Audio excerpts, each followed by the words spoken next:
This has been newly dug. It would appear our answer is up ahead. Is that a voice coming from the tunnel?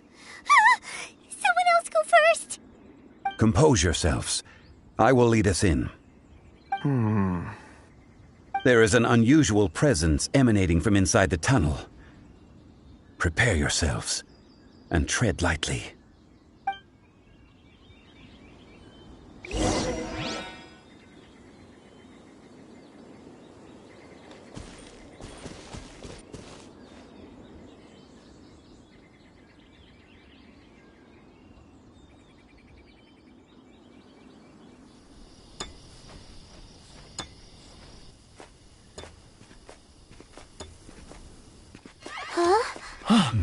This is...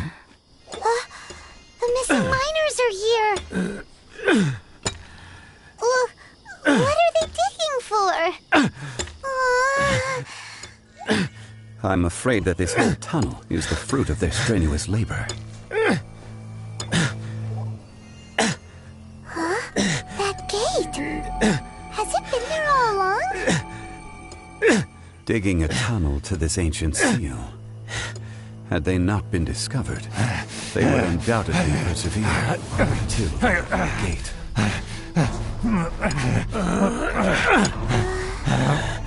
So behind the seal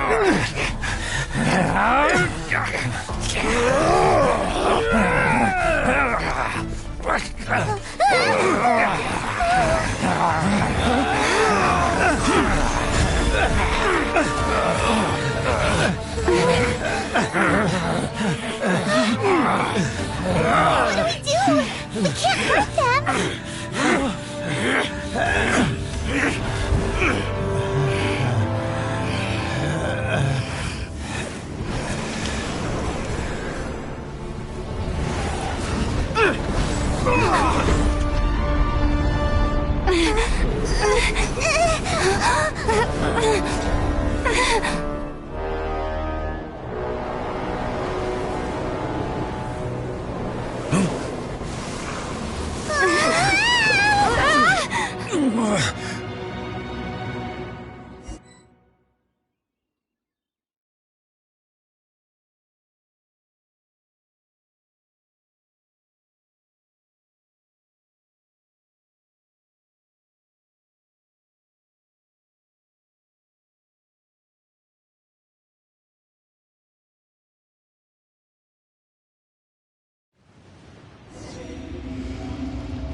What type of monster is this? Morax, you arrive at my doorstep of your own volition. Excellent. Taking revenge for sealing me away will be all the easier. So, the little girl is your power incarnate. But if you recall, Ishtahan, this is not how we intended for events to transpire. Waste not your words. Your life is mine. Come on! Focus! We're way beyond...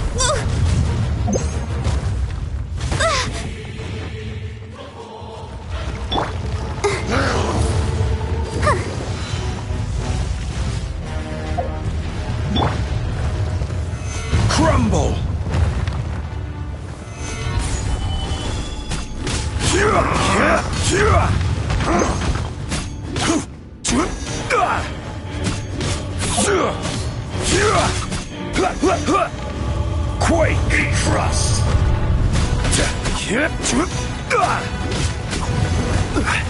Fisher! Solidify! The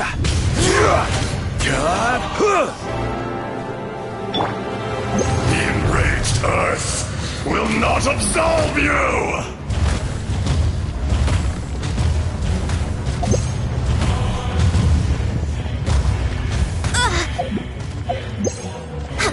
Shifting sands know not the mountain's permanence. Don't blink! With sword comes shadow.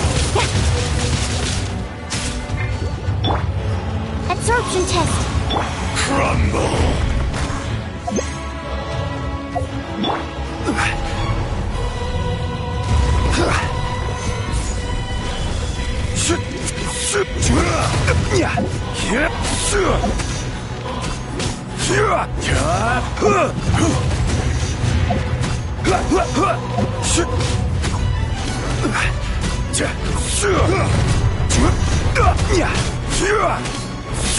There is no atonement for 1,000 years. Solidify!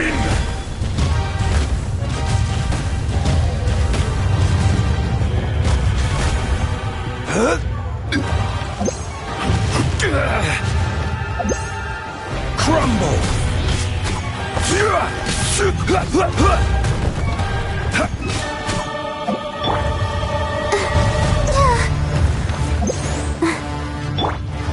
Incoming! Fisher! Don't break my glasses! Stand clear!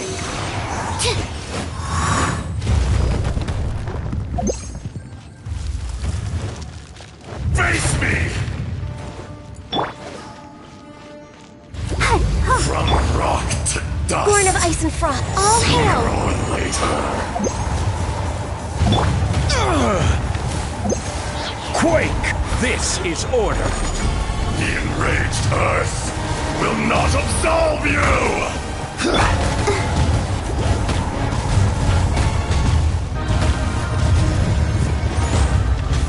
Watch out! Allow me. You've recovered. How can that... Focus your efforts, Morax. Speed of light! Be crushed. No touching!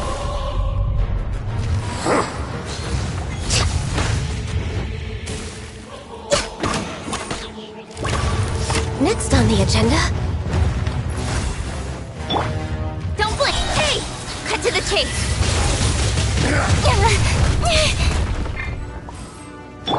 Animo test 6308.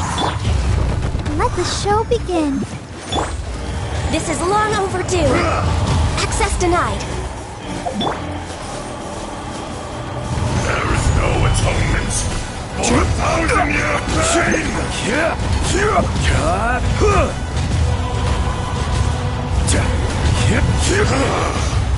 Is once not enough? You would forsake me again? If that is what you choose to believe, so be it. He who bears the weight of memory is destined to shoulder the burden of truth, as it ought to be.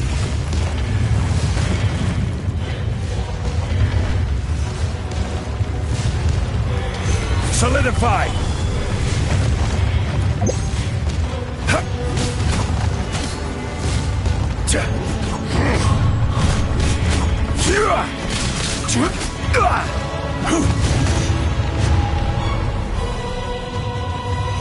Solidify!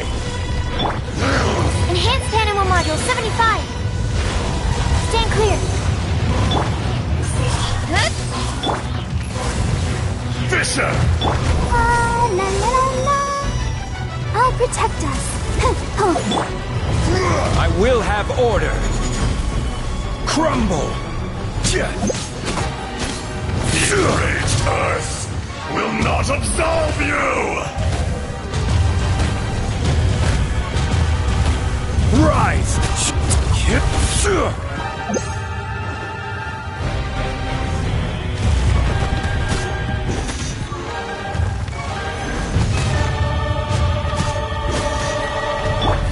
Let's dance.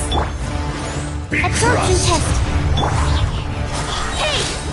With sword comes shadow. Crumble! No touching. Quake! There is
no atonement for 1,000-year pain!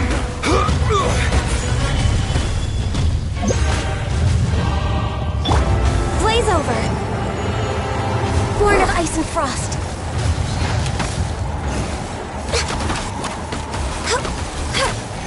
Shifting sands Stand know clear. not the mountains Let the permanent. show begin. Speed of... Hey!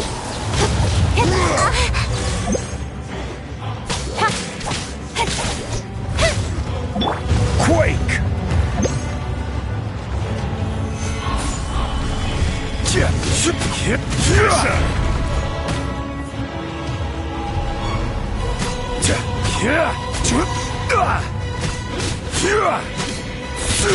Rise!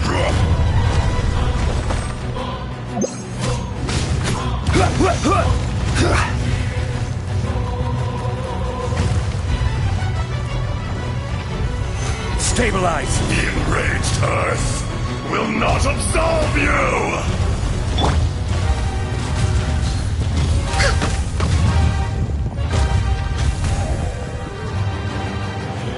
There is no atonement for 1,000-year pain! Nowhere to hide.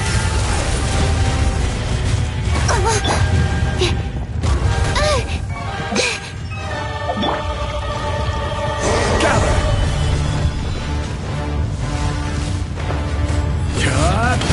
This is order! Morax! You think you can destroy me?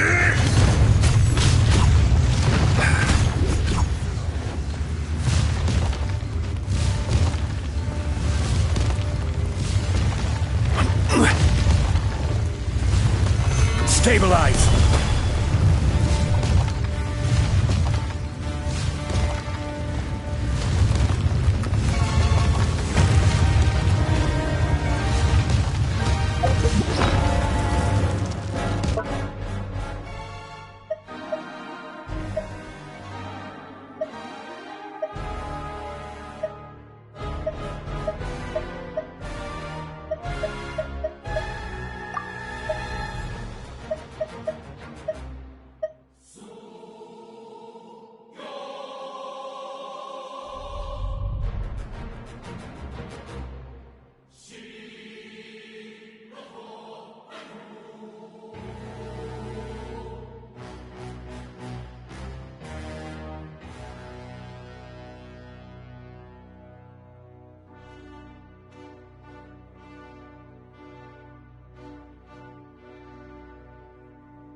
Detestable!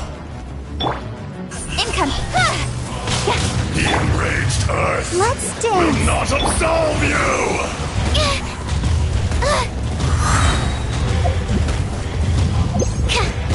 Don't break my glass. Shifting Animal hypostasis on your... no, not the mountain's permanence. Rise!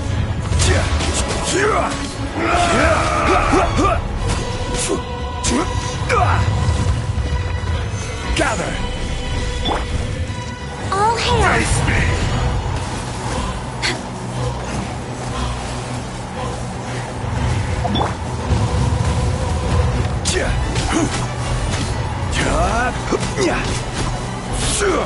Quake! I will have order! Crumble! Stabilize! There is no atonement for 1,000 years Cut to the pain! chase.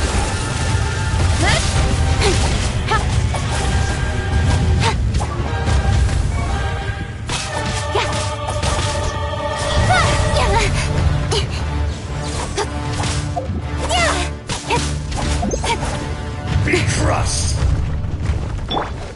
Born of ice and frost.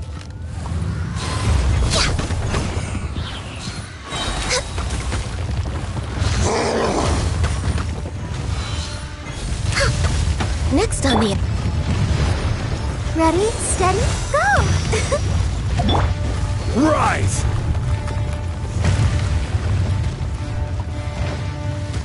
Come! Experience an Stabilize. eon of suffering!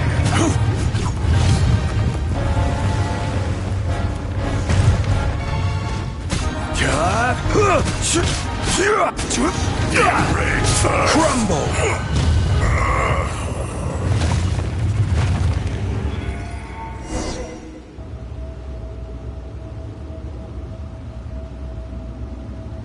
Morax!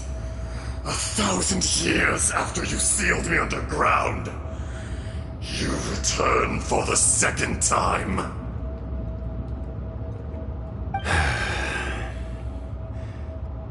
You should call it by its name, Ashtaha. Fate. Fate? Fate?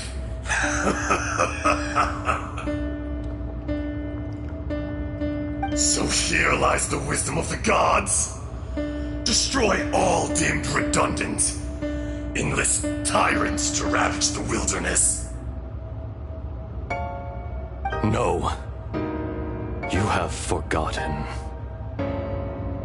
That voice! Ashtaha. Huh? Kunjun? Morax. It's been a while. You're... Ashtaha. The very same. During the battle, you imbued us with your power. Yes. It was all I could manage. Forgive me for concealing the truth, traveler. There were things that only became clear to me upon reaching this tree. Allow me to elaborate. I am not Ashtaha the whole, but a fragment. Heaven and earth, yin and yang, opposing forces. You can consider the existence of me and the Ashtaha you see there to be a reflection of such polarities. We are a schism of the will of Ashtaha. So there are two Ashtahas? No! It can't be! That's impossible! When the seal loosened, your power manifested in this world as a child. With this new identity, you were able to vent about the forces that suppressed you. But would anyone listen? Would they even care? That's when it occurred to you. The loosening of the seal constituted an opportunity to strike back. kidnapping the miners was all in aid of digging to the entrance to the seal itself. Your plan was to launch an attack on both ends, from outside and within, thereby fully destroying the seal. The audacity! Are you insane? If you truly are a part of me, how is it you find yourself standing on the side of the betrayer? I was another power awakened with the loosening of the seal. Too weak to reincarnate, but strong enough to possess a human body. I was barely conscious. I couldn't remember who I was. Only the past would elicit a reaction from me. But my aim was clear. Find Morax, and aid him in stopping you. I had sensed that something was amiss when you mentioned Dragonfall. Had your power been but a little stronger, I would have recognized you. Don't blame yourself. I have changed beyond all recognition. Only when I touched the stone tablet did I truly remember. It's been so long. A secret beyond all comprehension of youthful humanity and ancient dragonkind. Morax, do you want to tell the tale? There would be no harm in it. The decision is yours. You haven't changed. Then allow me. Ajdaha was once a friend and ally of the Geo-Archon Morax, with a lifespan far exceeding that of mankind. However, that which is derived of the Earth is no more or less than the Earth itself. The memories of rocks do not last long. Those memories that survive are rooted in powerful emotion. But as time passes, so these memories fade into obscurity. Erosion is the world's greatest destroyer of memories. Erosion ground Ajdaha's consciousness into oblivion. Slowly, he forgot the face of his old friend, and his memories of defending Liyue Harbor disintegrated. Ajdaha, now incomplete, became irascible, aggressive. What would you expect? It was humanity that attacked the ley lines that sustained me. This much is true, which is why you attacked the chasm, why you waged war against Morax. In the beginning, in order to open up new territory and increase production, the citizens of Liyue came to the mountains to mine. Overexploitation caused the ley lines to quake, which brought untold suffering to us. Erosion made us even more savage. No matter how we struggled, we lost the ability to coexist with humanity. We lost all reason. Morax shared with us some of his power to prevent further erosion, but it was futile. Everything returns to dust. It is the natural order, an unstoppable force. And so, we became you. And from your will, I emerged.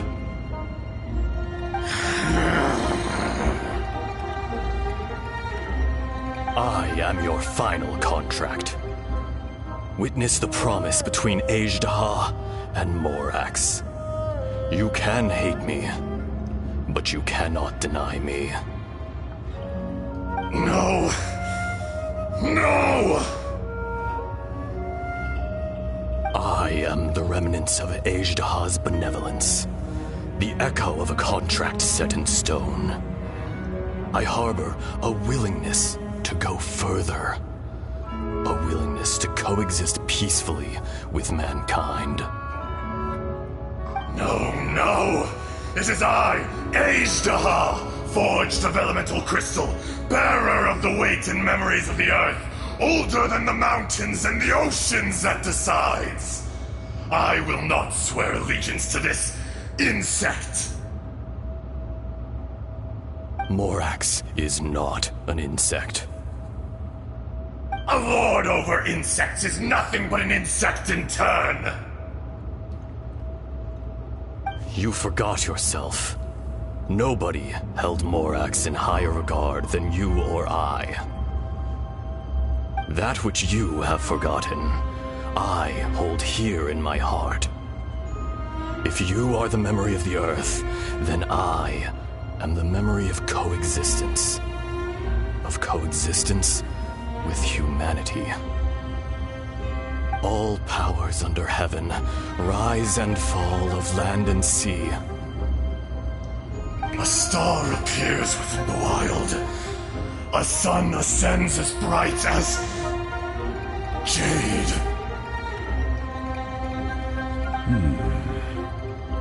Strange. What is this feeling? And all this? You are spent, and I will soon disappear. Before I do, heed these words.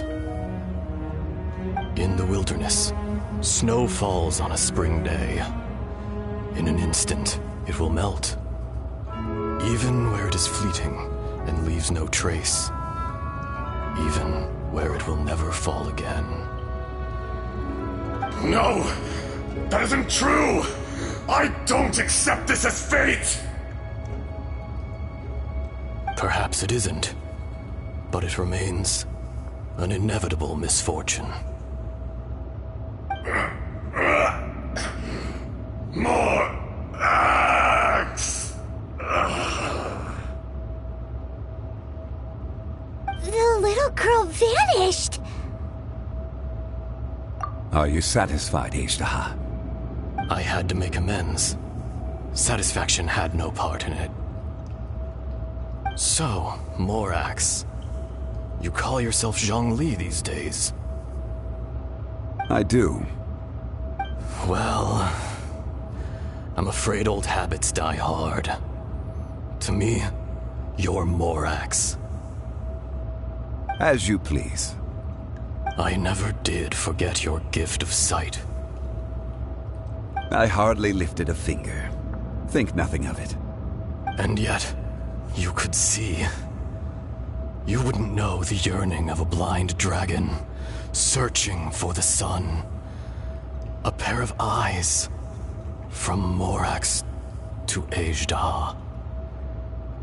This, I will remember this. Your power is nearly spent. Perceptive as always, my friend. Shall we get going, you and I? Surely the pressing matter is still that of the miners trapped outside the seal. Indeed. Hence the need to get going. To fix the damage left in your wake. Straight down to business as always. Let's go.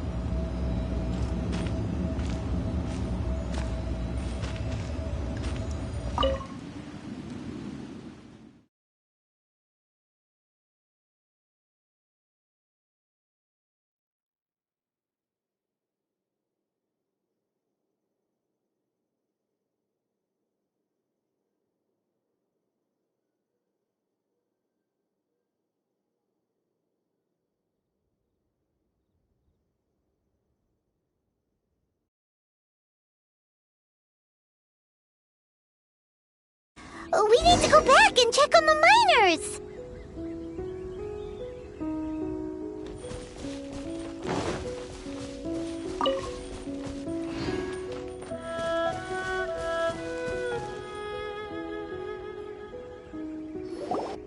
So there you are. My men and I found your clues and followed them straight here.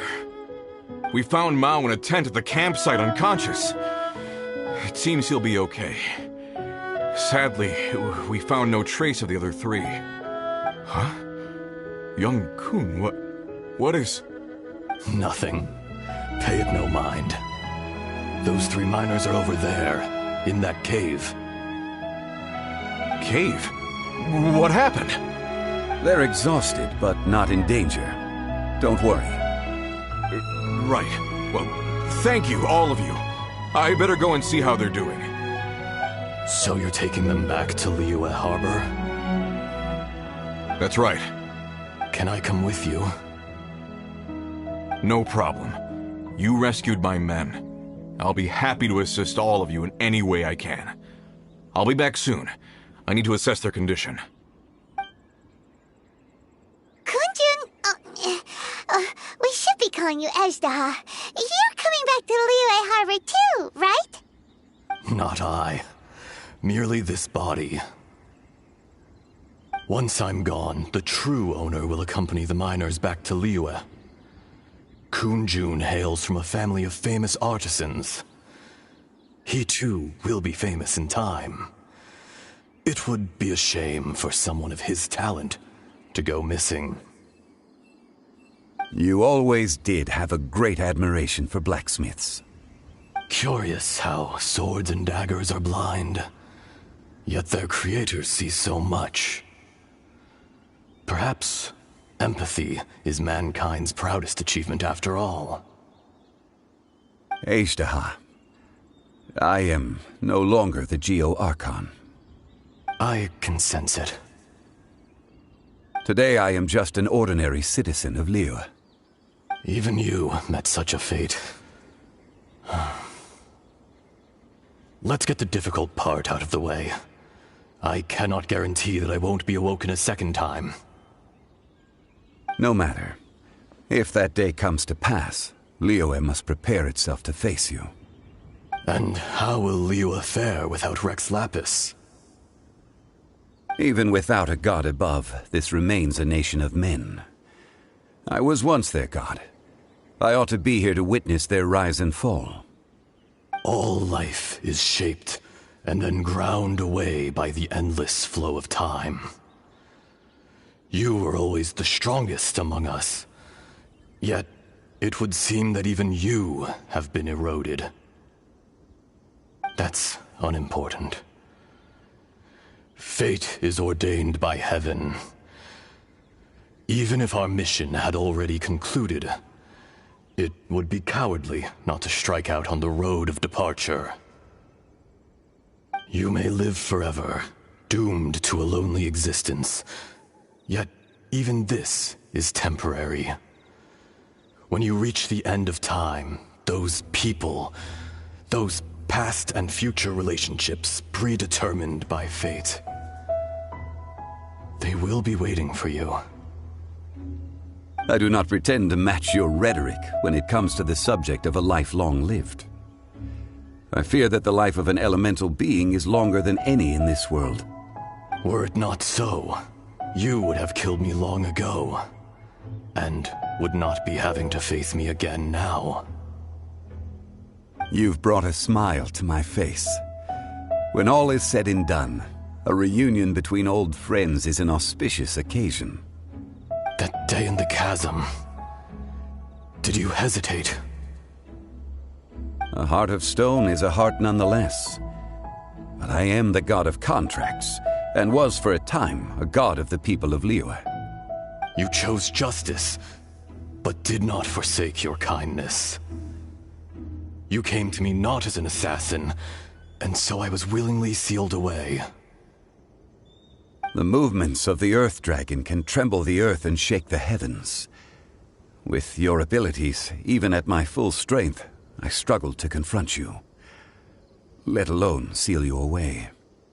Hence my inception. Do not forget that I was there with Liyue's founder. The face may have changed, but the content of the contract remains intact.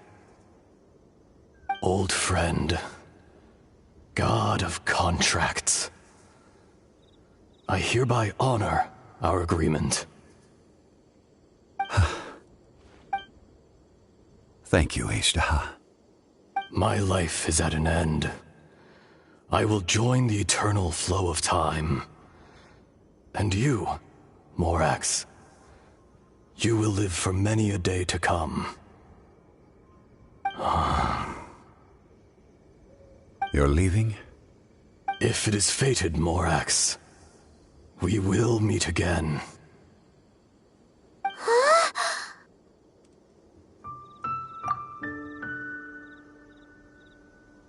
Yes.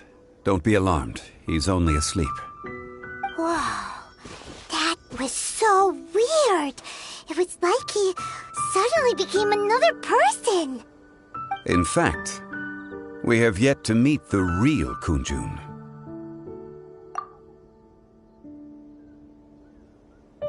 He was. Centuries may have passed since then, but events from 1,000 years ago remain crystal clear in my mind.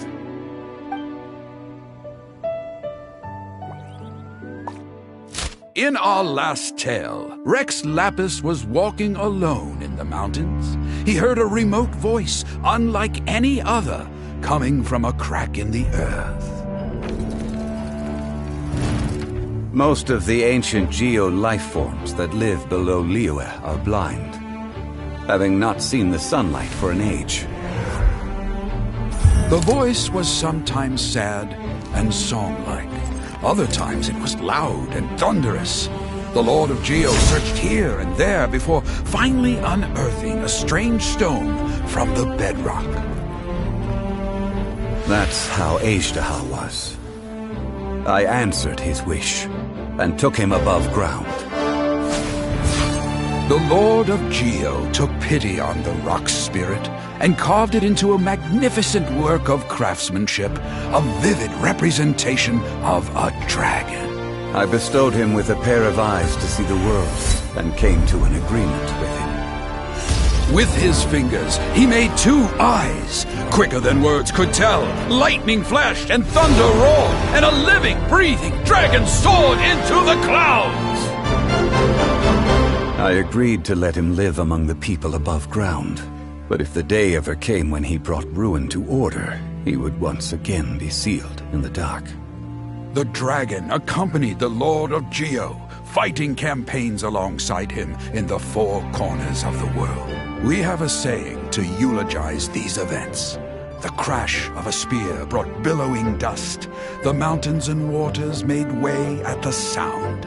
The sight of a dragon bestowed with a touch the promise of rainwater blessing the ground.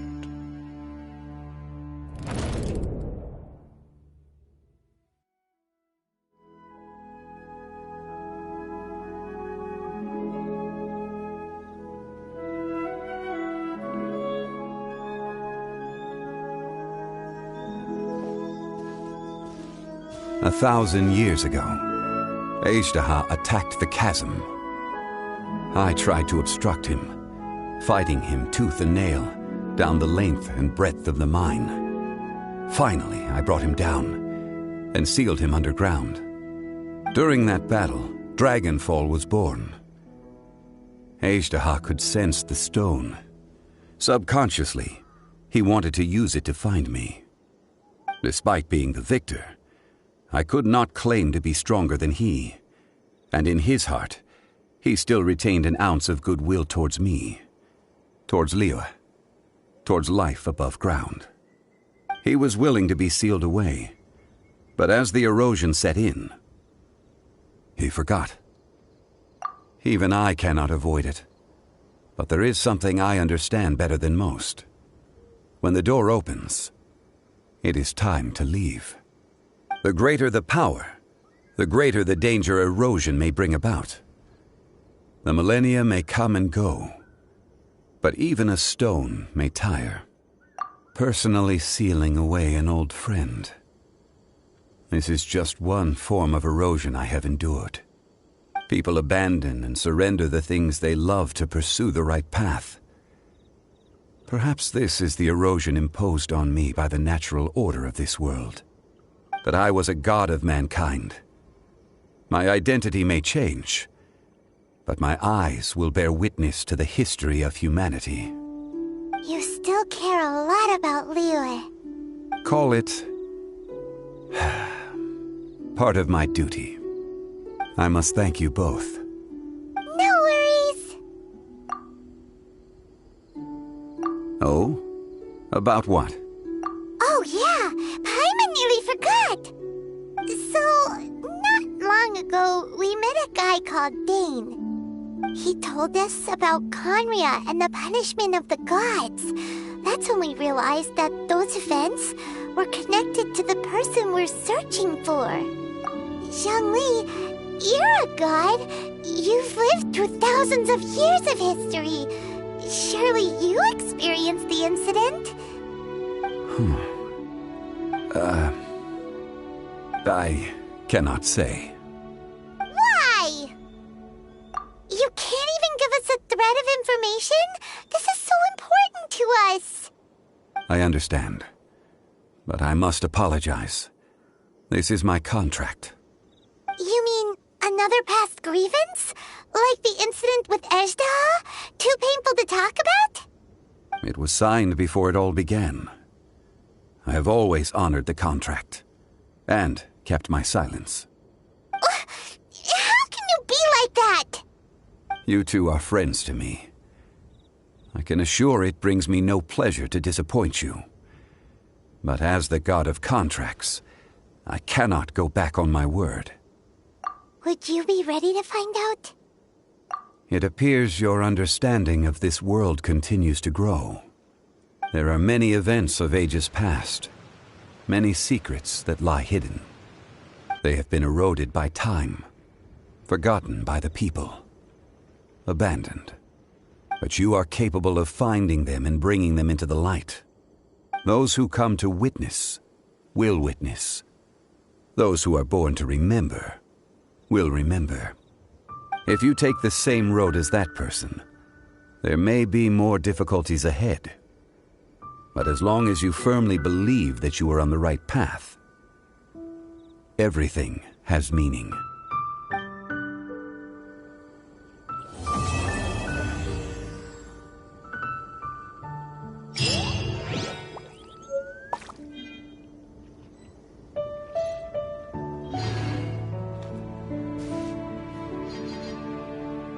This tablet was erected by Mountain Shaper. It names Ejdaha as a terrible dragon, and serves as a warning for later generations to stay away from this place, from the seal. It's a shame. There is a fine line between good and evil. If the good and evil within him could be summarized in a single sentence... Well, never mind.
It's so nice to de-stress.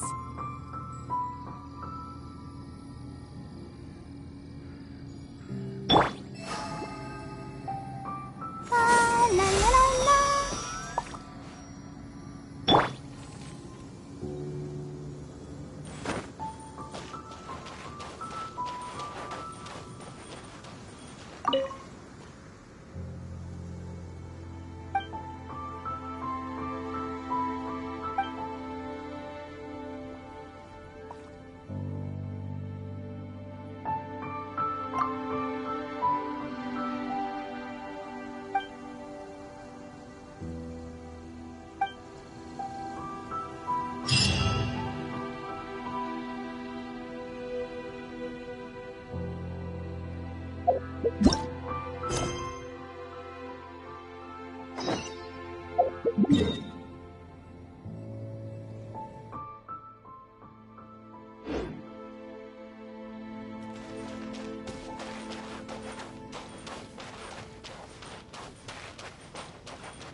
Ah, the air is just right.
Access denied.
this is a peaceful neighborhood.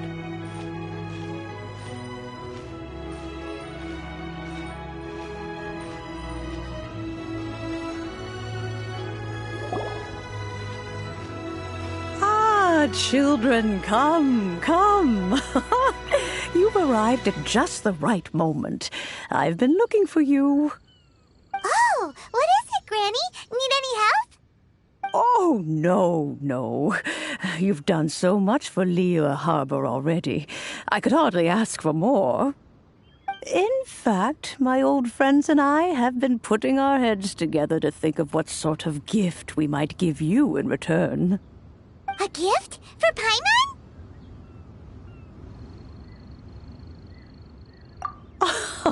Oh, child, you are so very modest. Uncommonly so, even. But you mustn't decline this gift. I simply won't allow it. When you traversed my old teapot in search of the cleansing bell, I heard your little friend mention that you often camp out in the wilds. That simply won't do, especially since I imagine you still have a very long journey ahead of you. Fortunately, I have not yet grown so old as to see my subspace creation abilities atrophy. Oh, did my friends never mention that to you? Well then, it is a blessing we old folks once received from Rex Lapis, part of our illumination, if you will. I will not go into too much detail, but subspace creation is the ability to create a small, autonomous pocket world. The teapot that you entered previously was a little trinket created using that ability. So, in the eyes of an Adeptus, creating a magic teapot world is just child's play, huh? Oh, indeed, the teapot is nothing to boast of. One such as myself must depart from this realm to create a world of one's own. Rex Lapis, on the other hand, moved mountains and seas. That is what one might call an exercise of true power. But that's enough nostalgia for now. The gift that I have prepared for you just requires a few final materials to add the finishing touch. That's right! Finding stuff's what we're good at, after all. Oh, settle down now, children. There's no need for you to go running hither and thither. I have already found a fleet-footed youngster to prepare what I need. What's more, I doubt that you would know how to find the materials I am searching for. Some of them are very rare indeed these days. Well, for starters, I require some shimmer soil from the banks of Dihua Marsh. Back in the day, it could only be found where the glaze lilies thrived most profusely. You would have to dig downward, following the roots of the glaze lilies, and if you were lucky enough, you just might find a small patch of shimmer soil there.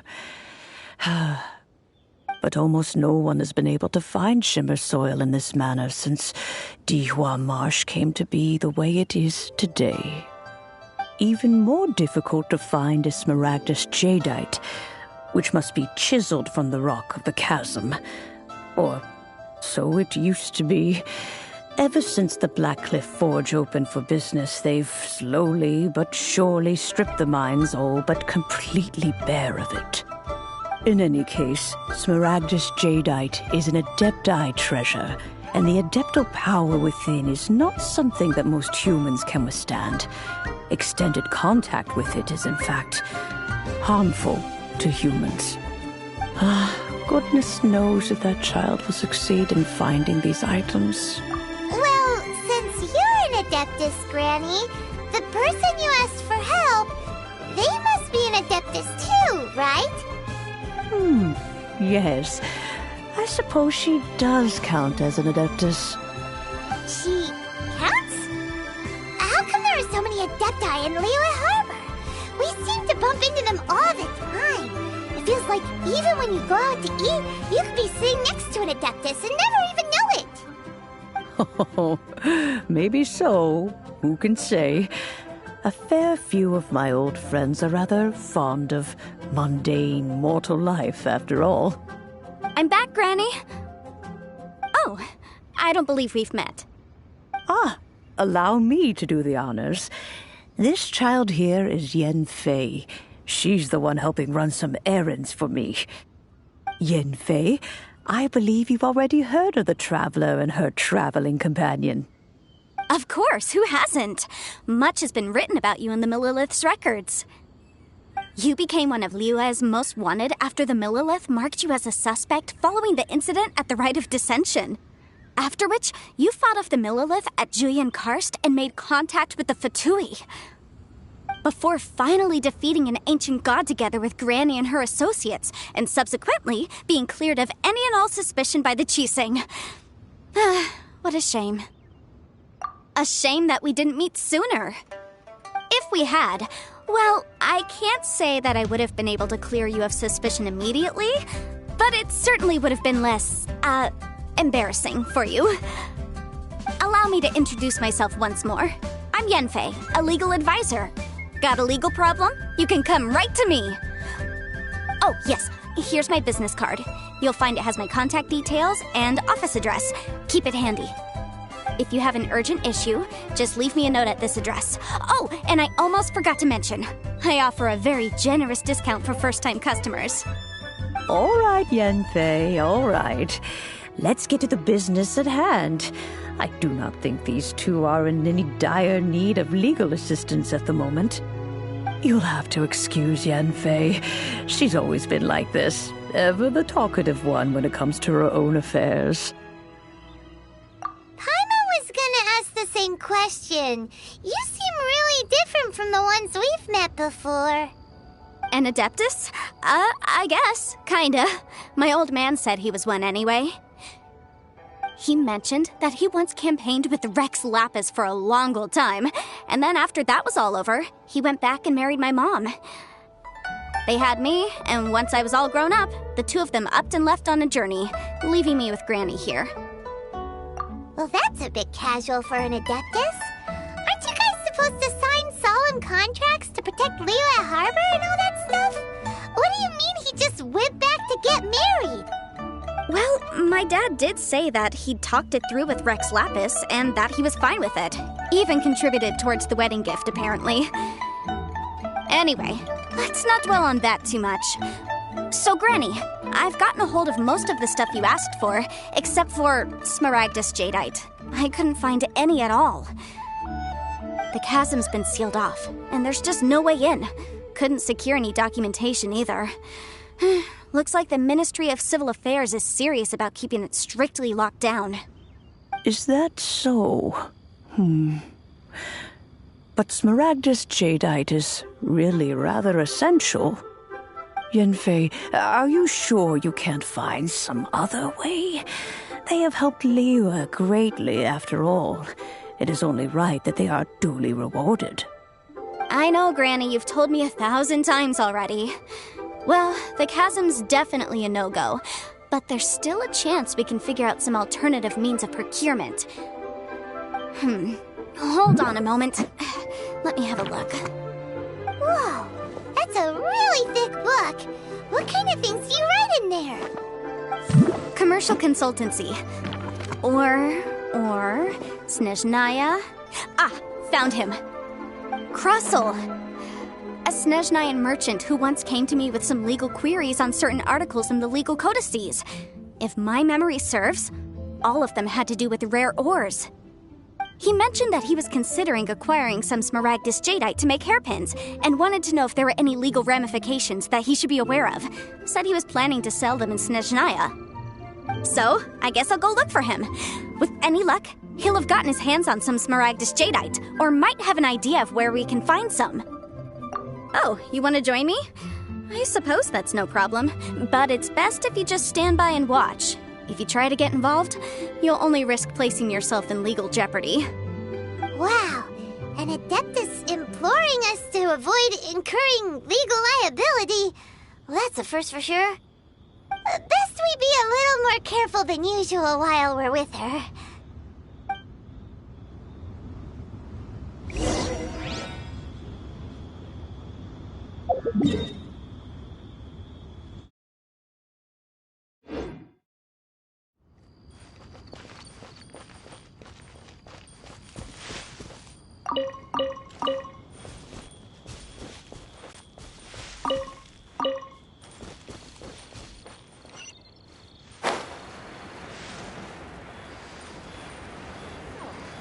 Buying or not?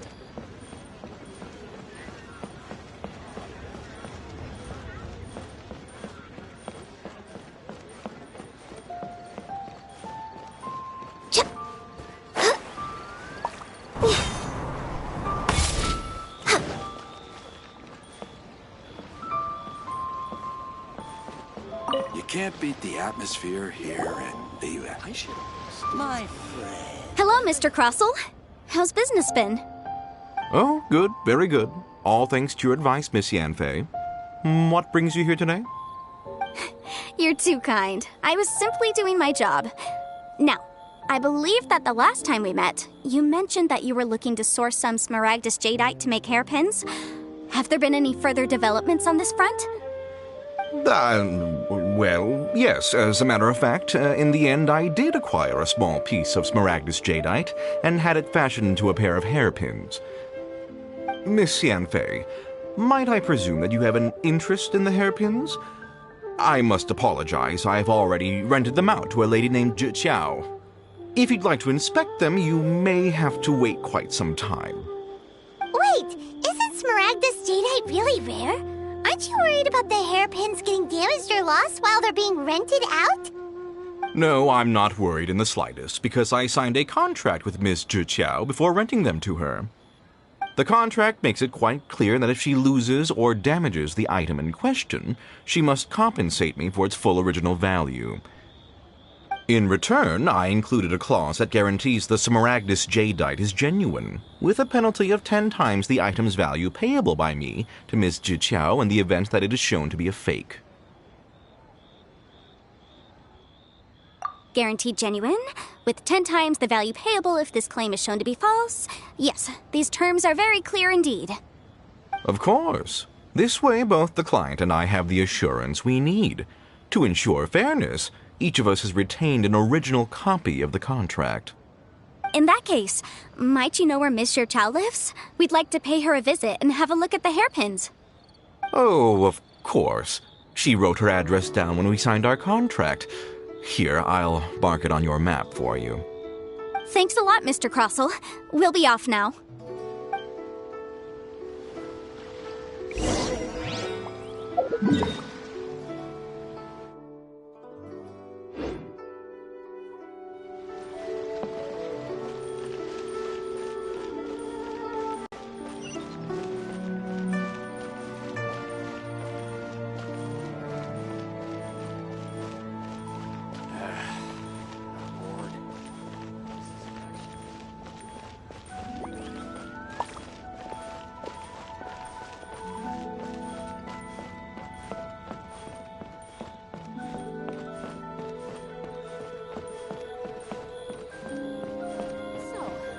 Buying or not?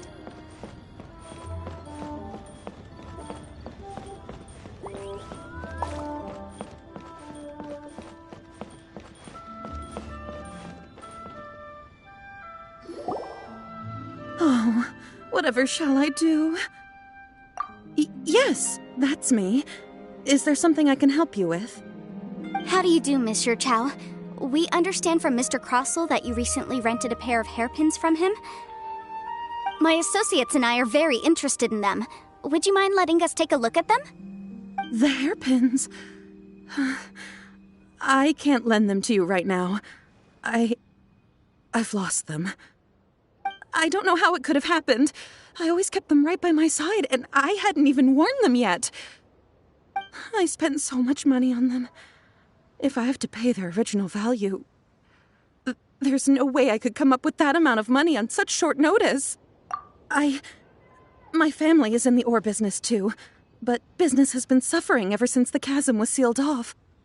We now have a backlog of paid-up orders just sitting around, so we've been having to purchase some stock from other ore merchants to complete them.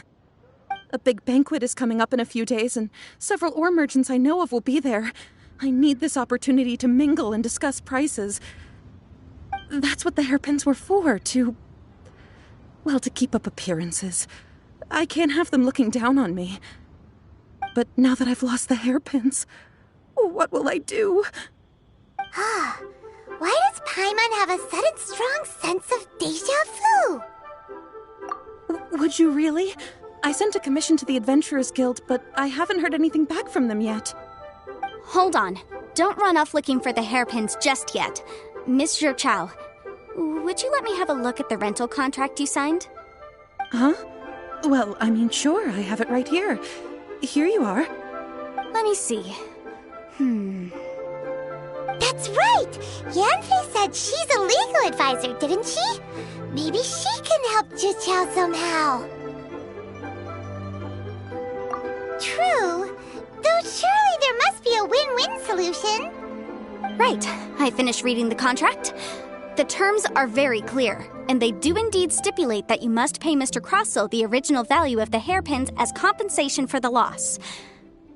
Furthermore, the contract also expressly states that the amount of compensation must take current market prices into account. And given the rarity of Smaragdus Jadeite, I fear that the final amount of compensation may end up being significantly higher as a result. Even higher? Oh, no. Uh-oh. Zhou looks like she's about to faint.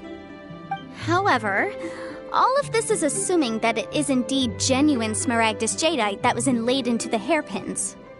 Did you really have to pause before saying that part?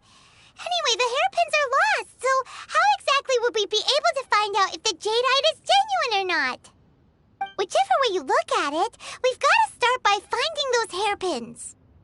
Except that if we found the hairpins, there'd no longer be any need to check whether the Jadeite is genuine, would there? Seems right. Please, don't trouble yourselves over this. The fact is, I lost the item, and I should pay compensation per the contract. However much it is, I will have to pay it. My family are merchants, after all. It's vital that we keep our word and respect our contracts. Now that it's come to this, I really shouldn't keep Crossell in the dark any longer.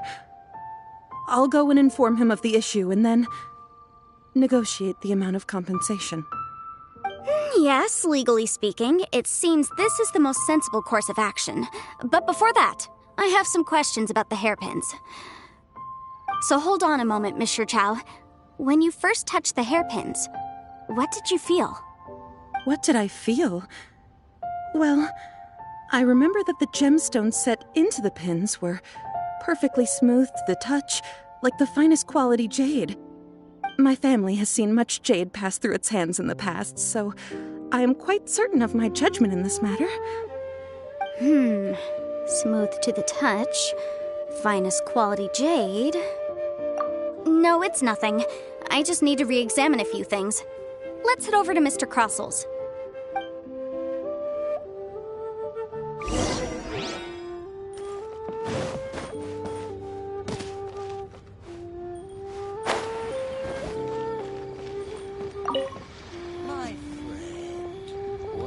Ah, Miss Yanfei, you've returned. With Miss Zhou Chao in tow, too, I see. How are the hairpins? I trust you're quite satisfied with them? About that.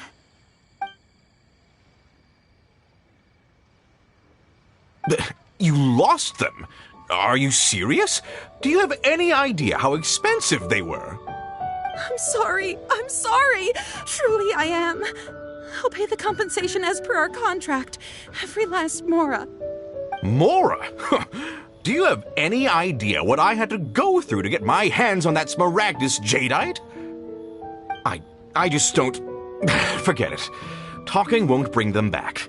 Since Miss Yanfei is here, I suppose we can just have her estimate the amount that needs to be paid. No problem. But before I can give an official estimate, I'll need to do a little market research. Yes, and if I may just confirm again, it was in fact genuine smaragdus jadeite inlaid into the hairpins, correct? Of course! Genuine article guaranteed, or I pay back 10 times the value. All right, understood. I'll conduct some market research, and once I'm back, I'll provide an official assessment of the sum owed by Mr. Chow in compensation. Please wait here, Mr. Crossell. Thank you very much. How could she lose my hairpins?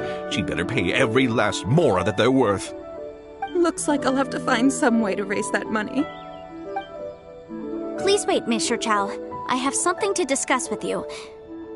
It's not convenient to speak here, so let's find somewhere that we can sit and talk in more detail.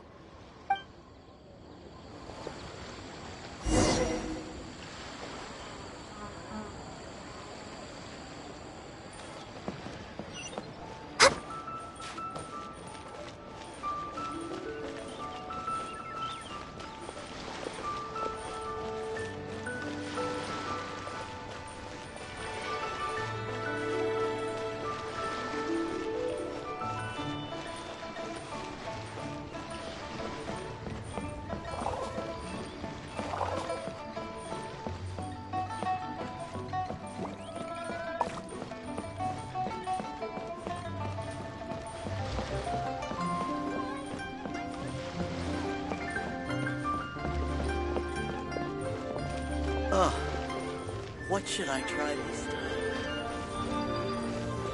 Oh there! Come and see these rare and precious curios. Miss Yanfei, what is this about? Are you here to tell me how much I owe? No. What I wanted to talk about is, there is a chance that the ore inlaid on those hairpins may not be smaragdus jadeite after all. What do you mean? Are you implying that you already sneaked off and found them? Obviously not. I'm no adventurer, let alone a member of the guild. I don't run thankless, time-consuming errands for a living. Let's just say I made some deductions. I don't know if Granny told you this, but smaragdus jadeite is found deep underground and contains very concentrated elemental energy. If mere mortals come into contact with it, well, they'll be sick in the best case. And in the worst case, they could even experience a dramatic change of personality. It most certainly would not be smooth to the touch.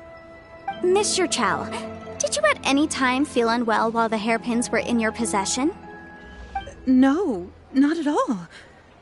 I felt perfectly fine the whole time. Not even the slightest bit unwell. I didn't feel anything special at all, in fact. Now that is strange.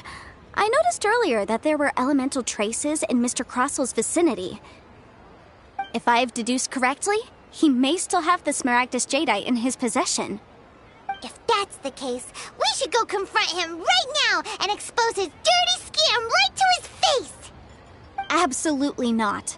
If we were to confront him now, there's no way he would admit to it. Eventually, he would find some argument to compel us to leave. And then, he'd throw the smaragdus jadeite into the sea the moment we were gone. After that, he would simply insist that Mr. Chow pay up per the contract. He would lose nothing. Meanwhile, we would have to look under every stone in Liyue, hoping and praying that the hairpins do actually still exist somewhere in this world. So vivid that Paimon thinks it might be experience talking. Oh, it certainly is. I've seen my fair share of situations like this, and brute force methods are certainly one way of resolving them. Fortunately, I have far more elegant solutions at my disposal. I'll share them with you in due course. Well then, since you're so experienced in dealing with problems like this, perhaps you could help me, Miss Yanfei. Oh, that won't be a problem. But first, Mr. Chow, could I ask you to please sign this contract? Huh? Does there have to be a contract for everything? Paimon can't even keep track. It feels like Yanfei is even more concerned with them than a certain someone else we know. These are my formal terms of engagement. Everything prior to now has just been pro bono advice. But for me to investigate any further, I require a written contract. Any work commissioned but not bound by a contract cannot be relied upon. I understand. Then I will be glad to place this matter into your capable hands if you will take it, Miss Yanfei. No problem. Just sign here, and I'll sign too. Okay. Now write your address here, and then sign on this page as well. And I'll also need your signatures on pages 5, 7, and on the very last page. Finally, if you could just use this ink pad to make a handprint over here. This contract has so many pages. Paimon's all out of brain juice again. All right, that should do it. My fees are the same as always, and they're written in the contract. Have a look through and let me know if you have any questions. I've had a read through. Everything checks out. Well then, here's your copy of the contract. I will retain the other copy. Not for now, no. Despite how intractable this problem might sound, it will actually be quite straightforward to resolve, once we've got some things squared away. I don't believe you have been part of an investigation like this before, in which case, hopefully this should be quite the experience. Miss Yunfei, I have to ask, why are you helping me? Because, as it happens, I'm currently trying to acquire some Smaragdus Jadeite myself. I noticed strong traces of geoenergy around Mr. Crossell, so perhaps he has, in fact, secured some. Whether he actually made it into an item of jewelry or not is a separate matter, but either way, it's a lead. As long as we follow it, who knows? We might just be able to get our hands on some Smaragdus Jadeite. Also, the idea of someone abusing the law to their advantage, I won't stand for it. But again, let's not dwell on this. Let's go to... where can we find someone who processes ore? Ah, I've got it! Let's pay a visit to Chateau, the boss of the Jade Mystery. He's a professional when it comes to working with stone and ore. If Mr. Crossell had his ore worked on at all, Chateau would undoubtedly have been his first choice.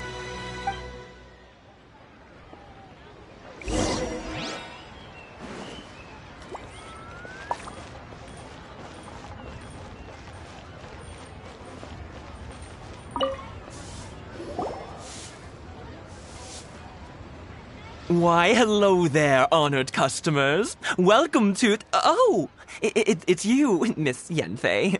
Is something the matter? Surely not more spurious claims that my jade betting is rigged and no one can ever win? Oh, I swear on all that is sacred. No, nothing of the sort. Has a Snezhnine merchant named Crossell enlisted your ore processing services recently by any chance? A Snezhnine merchant named Crossell, you say? I do remember that. He brought me a piece of ore, claiming that it was Smaragdus Jadeite. That was the first time I'd ever encountered it, so I had no way of telling if it was really Smaragdus Jadeite or not. But if a customer insists, far be it from me to contradict them. He was quite generous with his money, too, so I didn't give it too much thought. I processed the ore as per his request. Do you have any leftover debris from your work on it? Why, yes. It was my first time encountering this ore, after all, so I kept a few loose shavings to study myself later. They're right over there, in fact. Thank you, sir. We'll take a look at them.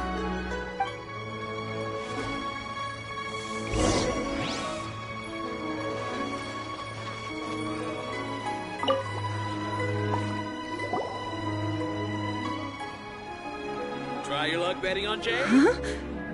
If my eyes don't deceive me, the cross-sections and patterning suggest that these are Smaragdus nephrite shavings.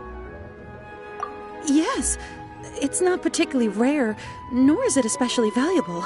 It's used to make jewelry all the time. I've heard it said that Smaragdus nephrite is in fact the outer layer of Smaragdus Jadeite, though no one's ever proven it.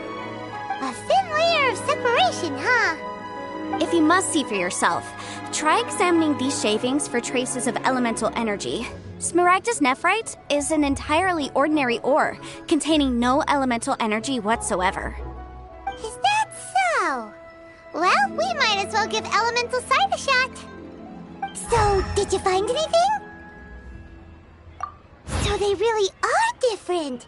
But wait, how come Jichao is able to tell what it was just by looking at the shards? That's pretty awesome. There's nothing special to it. It just so happens that I've come across a great many of these in my time. These two stones actually look very similar. Someone without a deep understanding of them would find it very difficult to tell them apart. There may be only a subtle difference for the casual viewer, but that translates to an astronomical difference in terms of the market price. And, I'm sure, a significant difference in the cost of having them carved into shape. All right, let's focus up. We're going off on a tangent. But, never mind, Shirto. Why would Mr. Crossell... Unusual actions have unusual reasons behind them. Let's take some of these shavings back to Chateau.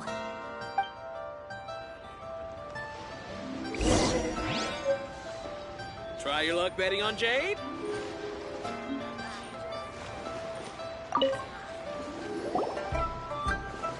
Miss Yenfei? Might I be so bold as to inquire, If you could just confirm for me once more, sir.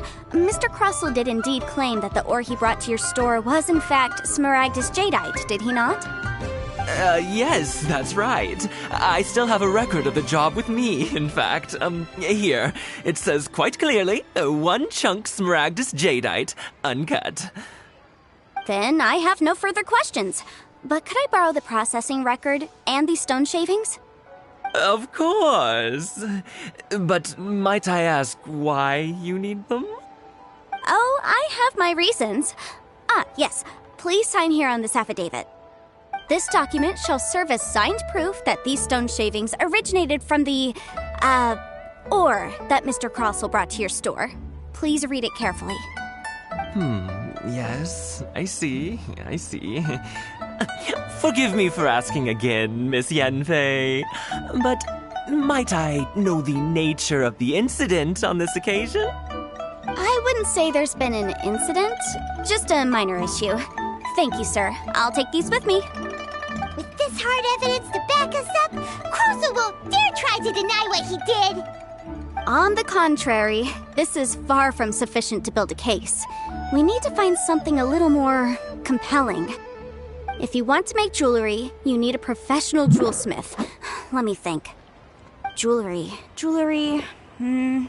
Nope. Aha! Got it! Singxi. She often helps people to find a jewelsmith.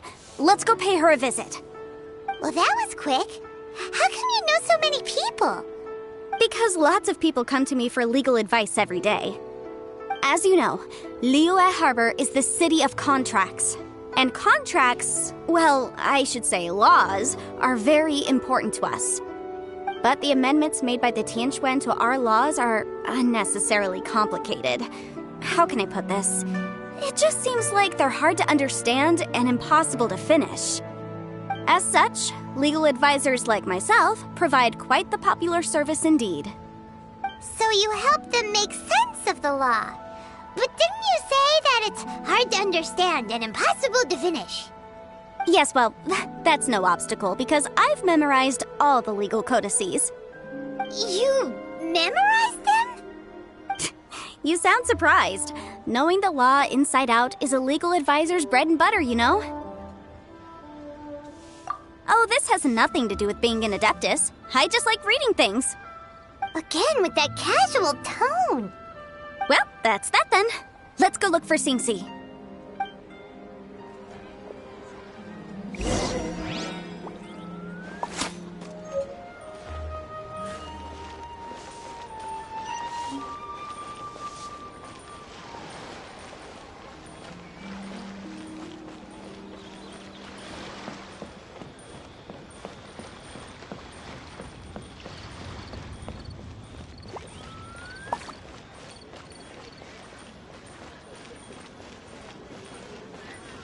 Julie's out of stock, but we have some new items in.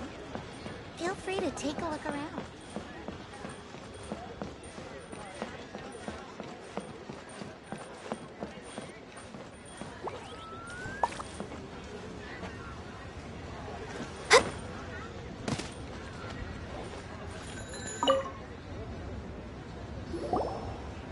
Oh, Miss Yenfei, it's you. Has something happened? Did the client from last time, Have no further trouble from then on? Yes, of course. I'm just here to ask you a few questions. Has a merchant by the name of Crossell asked you to put him in contact with a jewelsmith recently? Krosel. Yes, I remember him. He's a merchant from Snezhnaya, no? Yeah, he came to me with a chunk of something he called Smaragdus Jadeite. The design of the hairpins that he gave me was quite intricate, so it took me some work to find someone who was up to the job. Eventually, I found an older jewelsmith who made them exactly according to his specifications. This order was on hold for a very long time, and only completed quite recently, which is why I remember it so well. Doesn't seem like there's any evidence to be found here. Miss Inksy, I'd like for you to confirm for me once more. When Mr. Crossell commissioned you to find him a jewelsmith, did he or did he not assert that the material he presented to you that day was called Smaragdus Jadeite? Yes, I'm sure of it. The hairpins were made using many expensive materials, and the asking price was quite high, so we had to put this transaction on record with the Ministry of Civil Affairs. Mr. Crossell wasn't very familiar with the necessary procedures, so I filed it on his behalf. I also kept a copy for my own records. See for yourself, the item is called Smaragdus Jadeite Twin Phoenix Pins. The inlaid gemstone is recorded as Smaragdus Jadeite. The document even has the official seal of the ministry on it. Thank you, Sinksy. Now, could you let me borrow this document? Sure, it isn't serving much purpose here anyway. I take it then that there's been some more trouble? Nothing you need to worry about, just a minor issue. I'll return your document as soon as I'm done with it. Thanks again. Why is everyone's first reaction always to assume someone or something is in trouble? I believe we have almost all the evidence we need. We just need to make one last trip. Let's go to Boo Boo Pharmacy to speak with Dr. Baiju. The weirdo with the snake around his neck? What do you want to speak to him for? Because only he can provide an authoritative statement confirming that Smaragdus Jadeite is harmful to the human body. Once we have this final piece of evidence in our hands, we can wrap this case up.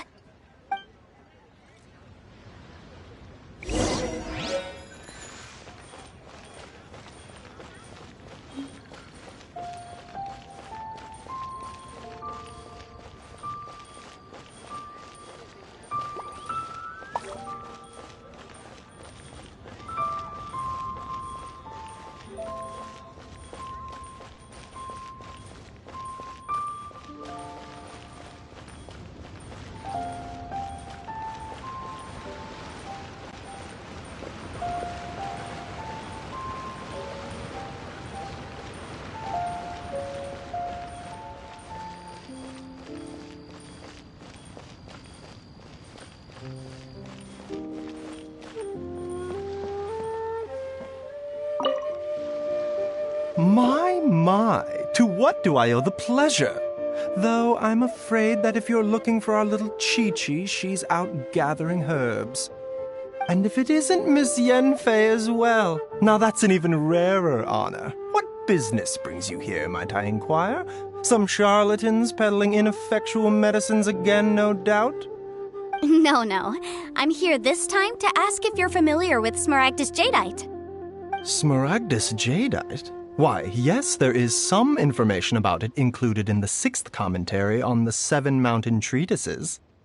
The 7 Mountain Treatises states that this substance springs forth from stone marrow within the mountains, and will bring disaster to any mere mortals who touch it.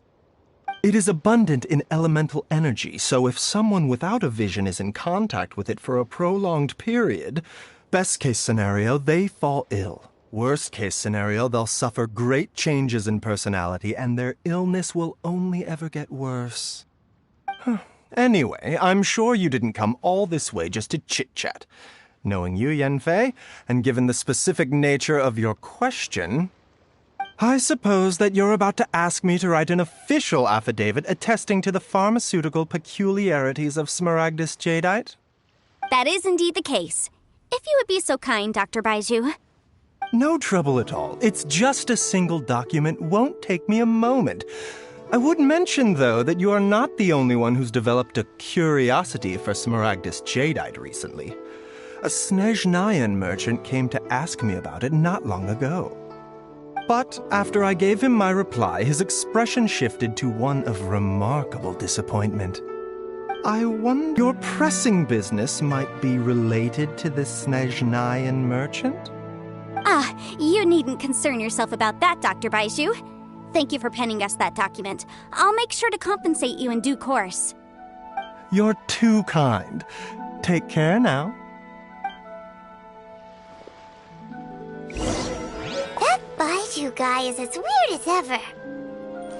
Is it just Paimon, or does it feel like he was fishing for something back there? Dr. Baiju's always been like that. Well, we have the evidence we need. Let's go find Mr. Crossell. The Qixing's top priority is the people's well-being.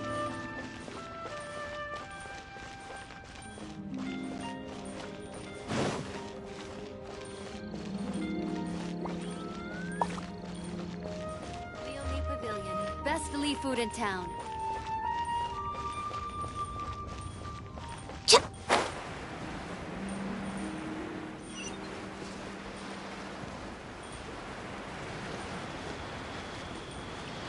You can't beat the atmosphere here. What can I get you? Or here.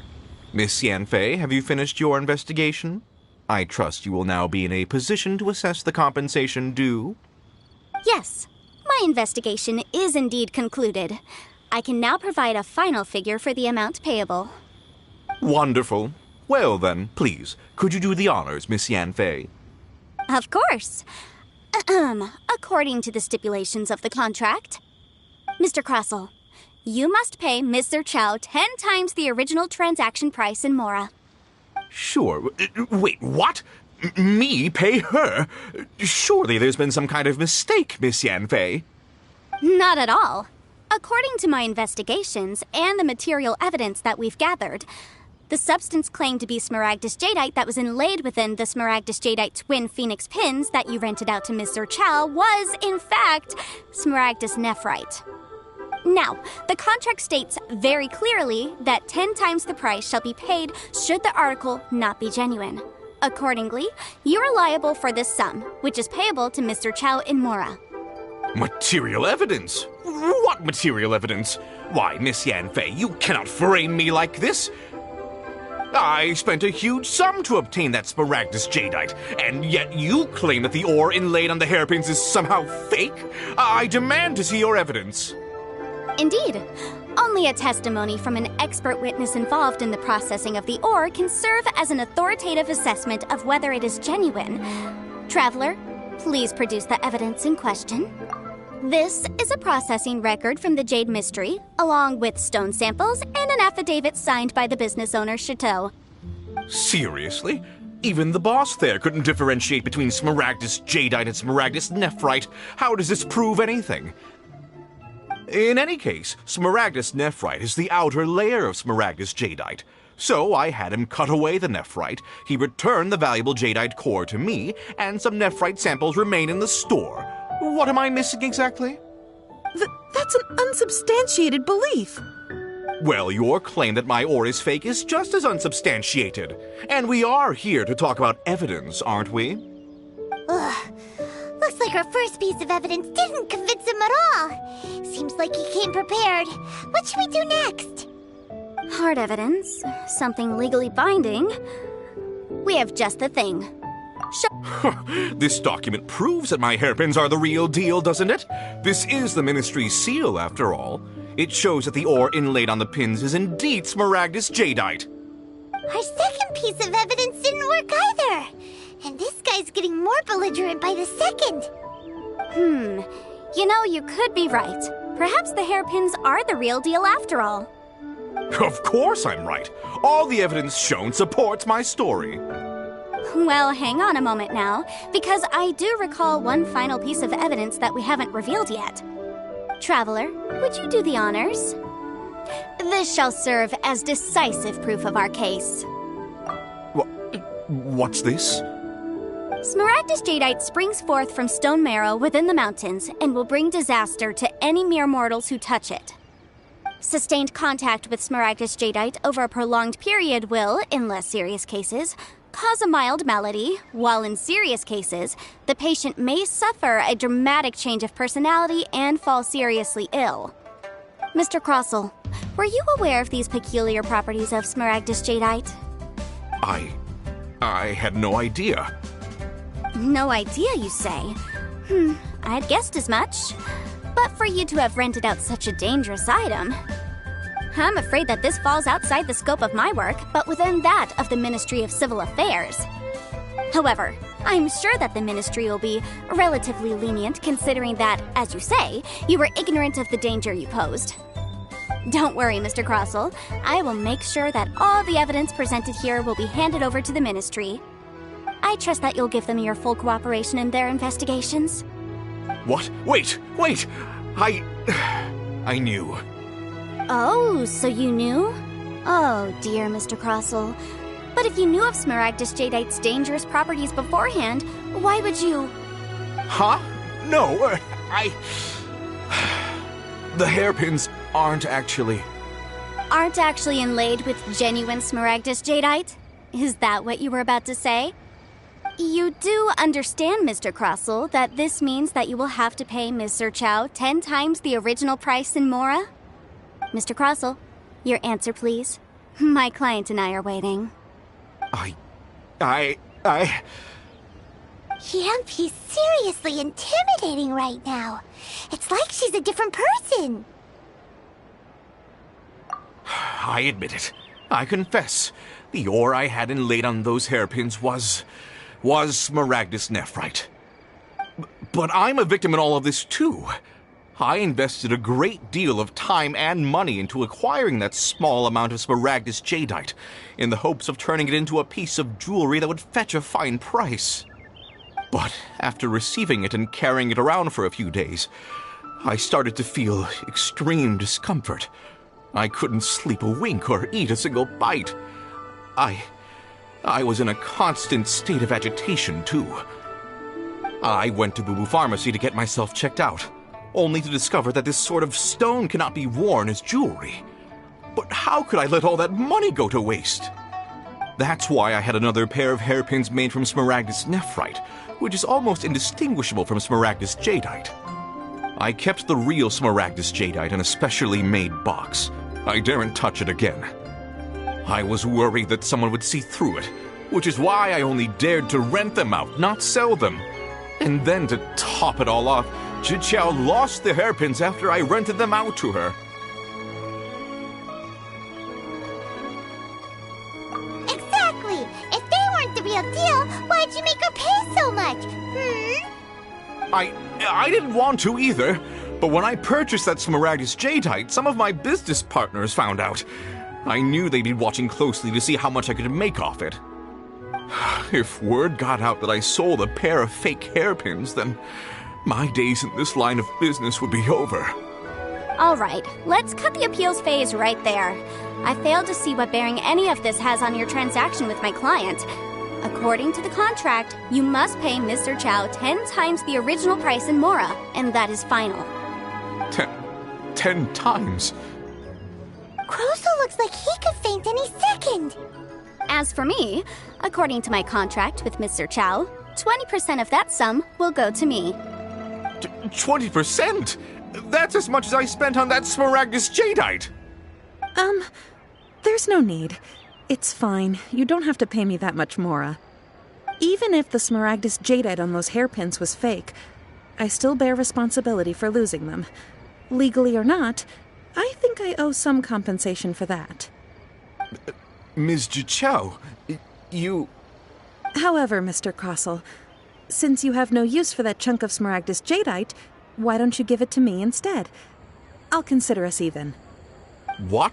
But all right, then. This cursed rock's brought me enough grief as it is.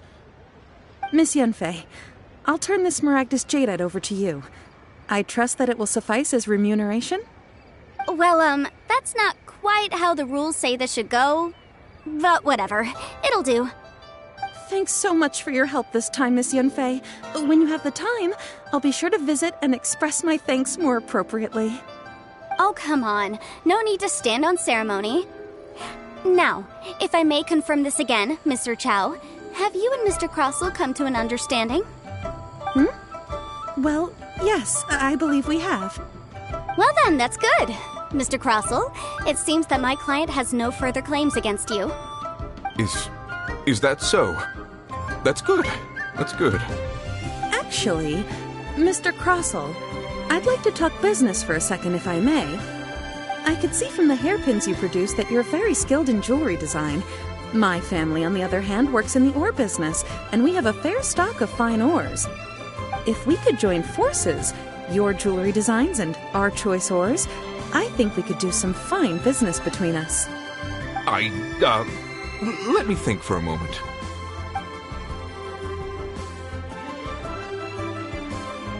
Well, that's that. And we've got the Smaragdus Jadeite that Granny wants too. All's well that ends well, eh? Exactly. Usually when someone tells us they've lost something, we end up searching all over the place for it. But this time, you managed to solve the problem with just a big stack of documents. Even though the solution didn't involve actually finding the hairpins. The right solution depends on your perspective on the problem. The objective of my client, Mr. Chow, was to reduce her liability to pay compensation. So, rather than looking high and low for some hairpins, proving that the rented item was nowhere near worth what the vendor had claimed it to be was the more efficient solution. An Adeptus. Speaking of, you took part in that battle, didn't you? In which case, you would have heard what Granny said. Liyue Harbor is now a city ruled by humans. The title of Adeptus means precious little to me compared to my job as a legal advisor. In any case, don't you think that the Liyue Harbor of today needs legal consultancy far more than it needs adeptal powers? Paimon can think of someone who would definitely disagree with your reasoning. Well, since we got what we came for, it's time to pay Granny a visit. I bet she's been on tenterhooks for a while now.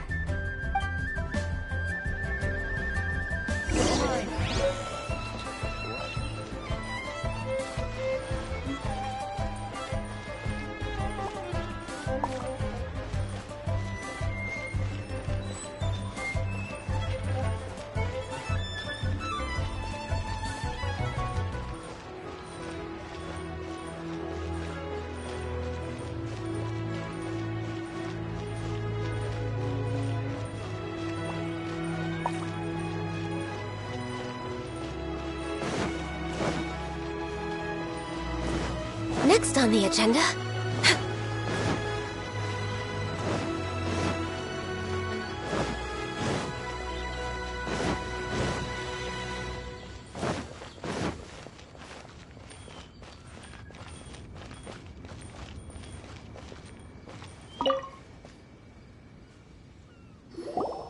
Ah, you've returned.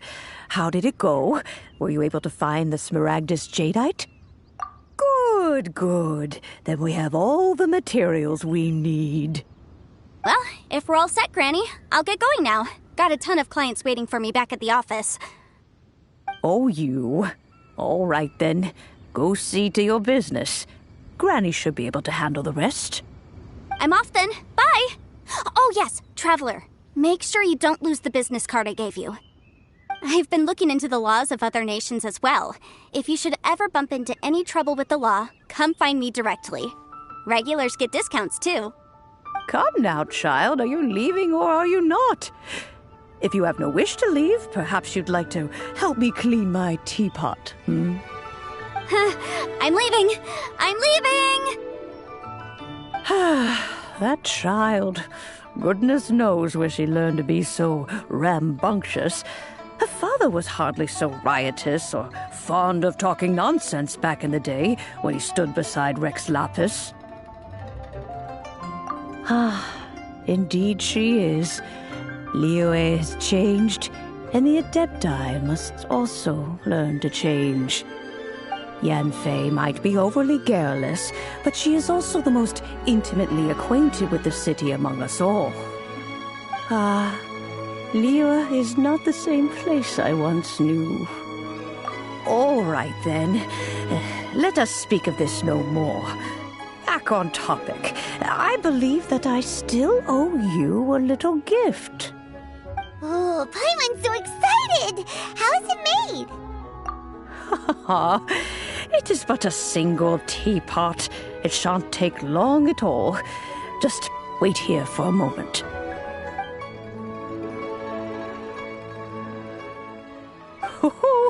There we go.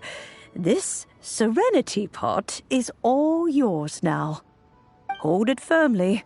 If you were to drop it, oh goodness, who knows what might happen. Take these blueprints with you as well. You'll need them if you wish to make your teapot a little more lively inside. Wait a minute, Granny! How exactly are we supposed to use this teapot? Oh, you needn't worry about that. I've already arranged for a certain little helper to await you within this teapot.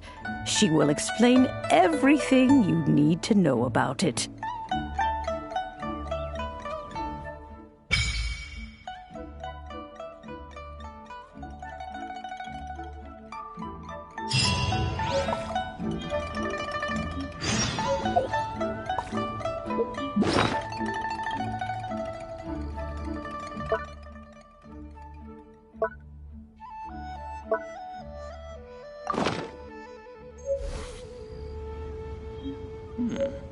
This is a peaceful neighborhood. Wonderful.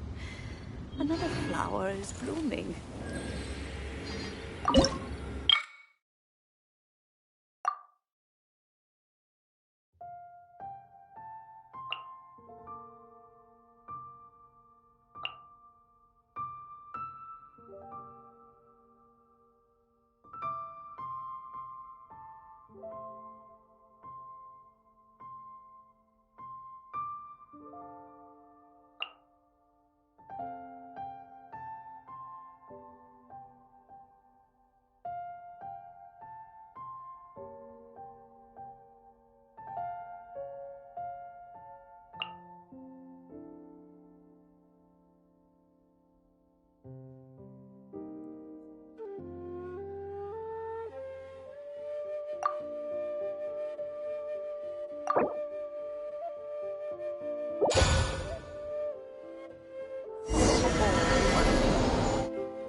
Wow! This teapot seems even bigger inside than Madame Ping's! There's even a great big house in the middle, too! Huh. But there's just a whole load of nothing around it.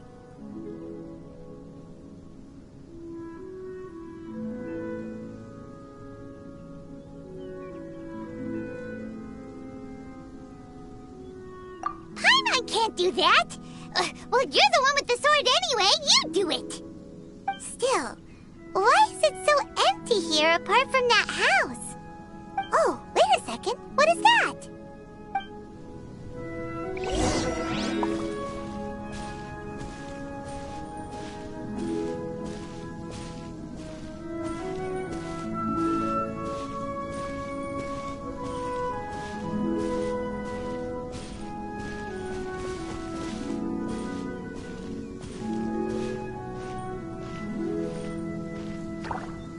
Well, it seems that we have a visitor.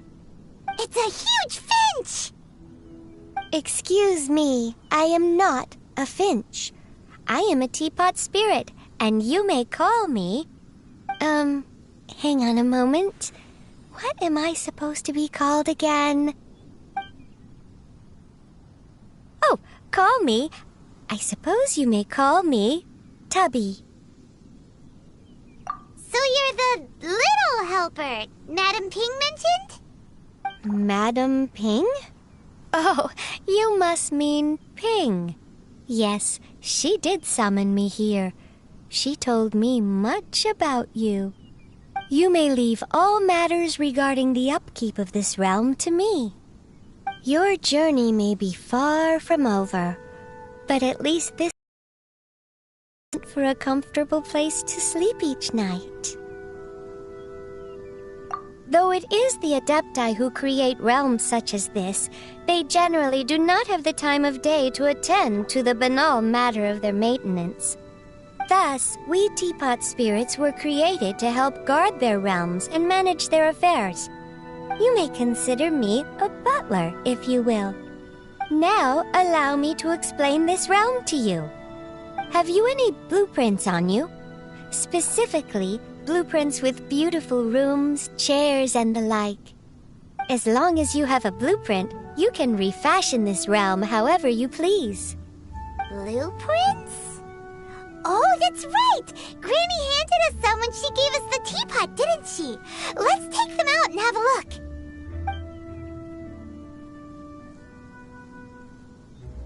Yes, these are the blueprints I'm talking about. Go on, open them up.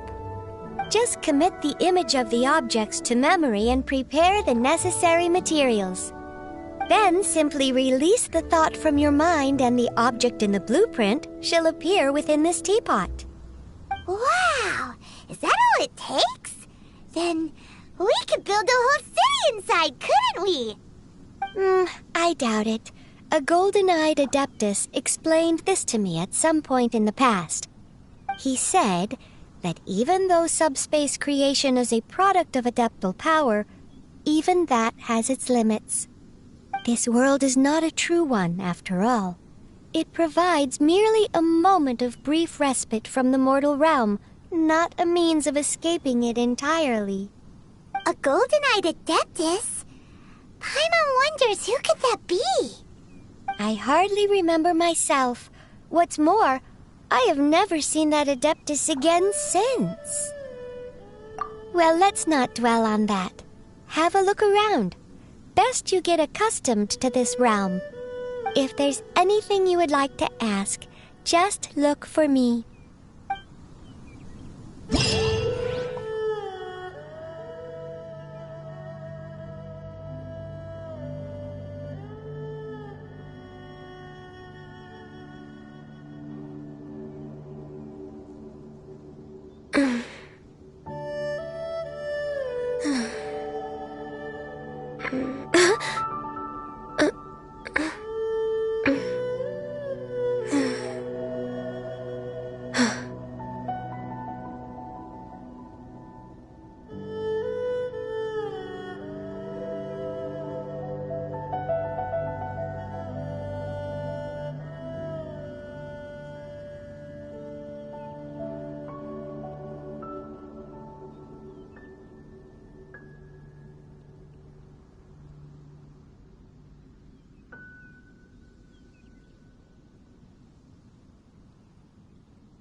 Should we really be off work this early? There is still a lot left to do.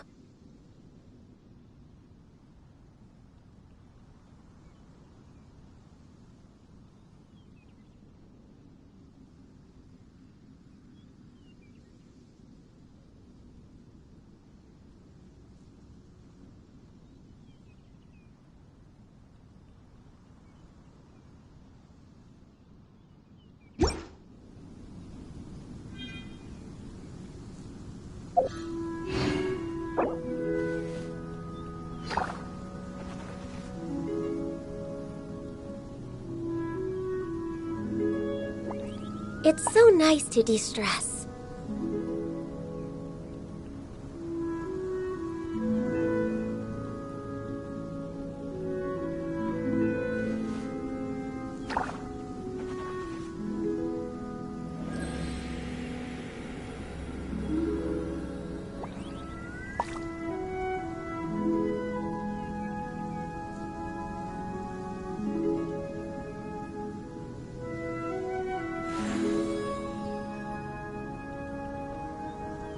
Should we really be off work this early? There is still a lot left to do.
If you lie on the grass, you can feel the heartbeat of the world.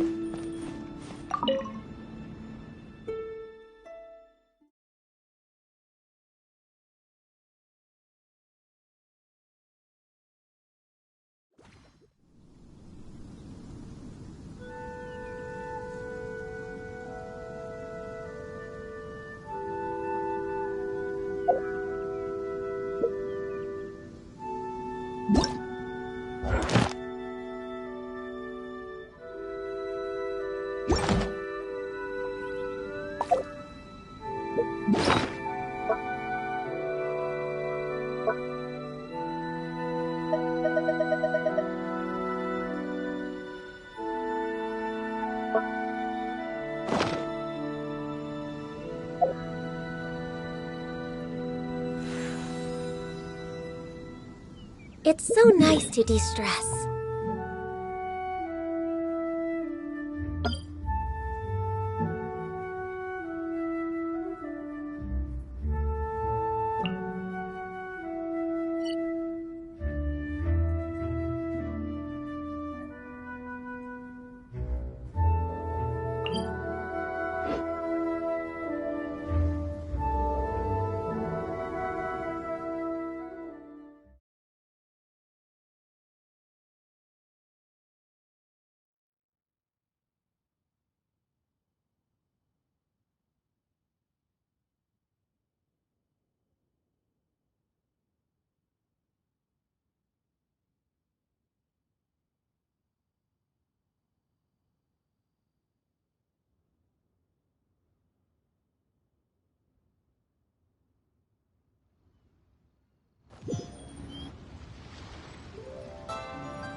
Ooh.